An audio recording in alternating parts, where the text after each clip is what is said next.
Meron tayong kasama ditong Pinoy, bagong dating at dalawa. Kakausapin natin kung ano yung ano nila. Kumusta trabaho nila. Ayun. Ay, bro, kumusta trabaho, bro? George. Ano? Ay, ano? Hoy! Asa? How is your work? What? How is your work? Chua. Chua. Chua.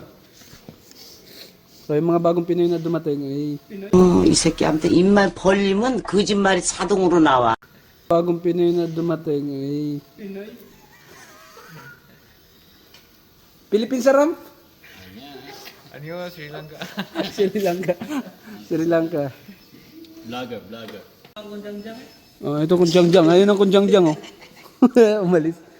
Ang hirap communicate sa ano. Ha? Pwede, baka hindi ako So, trying hard English. Hindi no.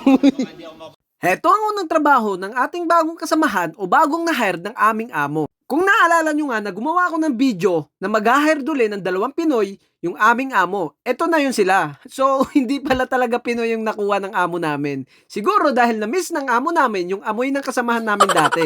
Biro lang yun syempre. Pero isa ito sa dahilan kung bakit Sri Lanka ang kinuha ng amo namin ay dahil sa magaling sila magsalita ng Korean. Aminin na natin na tayong mga Pinoy hindi talaga ganun kagaling magsalita ng Korean. Hindi gaya ng mga Sri Lanka. Sila kasi pinag-aralan talaga nila ng matagal. Tayo, nag-training lang naman tayo ng halos 1 buwan. Ang importante lang naman ay yung maipasa natin yung exam. Diba? Hindi naman natin pinag-aralan kung paano talaga magsalita. Masaya din naman kasama mga Sri Lanka. Mababait at masipag pa.